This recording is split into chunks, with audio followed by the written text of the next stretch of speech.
This video is to show you one of the many ways to open a rover. This is a 216 auto lock. This lock and many other models of lock are available free to you. Yeah, that's free for you to practice on. You have to visit DBC Locksmiths forum and shop. This will show you the key, the lock, see, opens,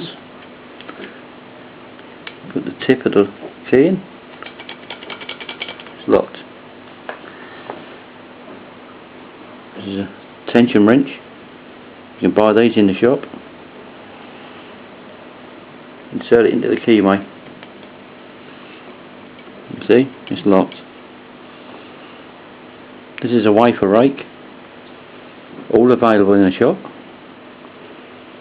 In, very light tension. Open.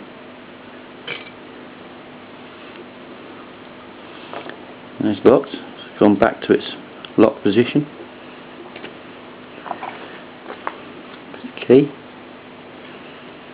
Just put the tip in. Show you that it's locked.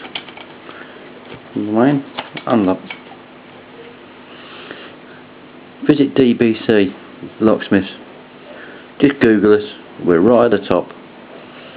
Thanks for watching. This is Wizard.